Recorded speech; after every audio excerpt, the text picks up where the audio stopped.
Here's chapter 32. By then, Tom had had enough. He grabbed his coat and hat and headed home. To his dismay, the rain was hammering down and thunder woke the sky.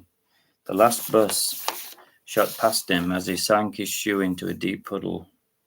God damn, he shouted, and he continued running for the bus. I must catch it, he thought. I must. He was really going for it, and then suddenly a white-hot pain shot down his forearm.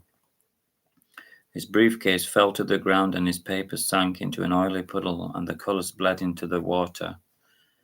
The next thing he remembered was being surrounded by a white glow, but he didn't see a white tunnel. Instead, it was the well-lit ceiling of the ambulance, speeding through the traffic, and then nothing but darkness. Beep, beep, beep was the first thing he heard. Am I dreaming? He wasn't sure. It was a strange dream.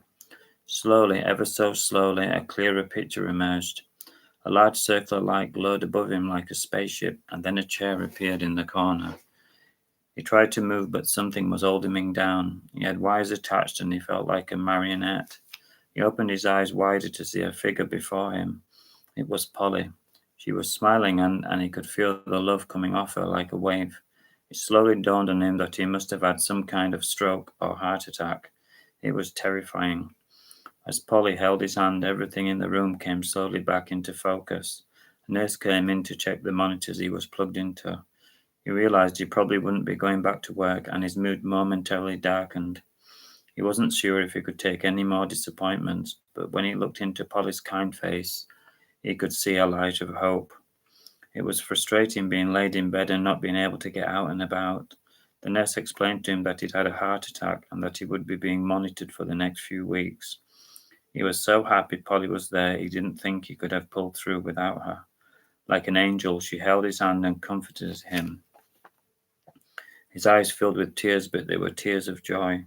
Slowly he accepted the situation, but he couldn't wait to get out of there. The next few days went by slowly, and he improved.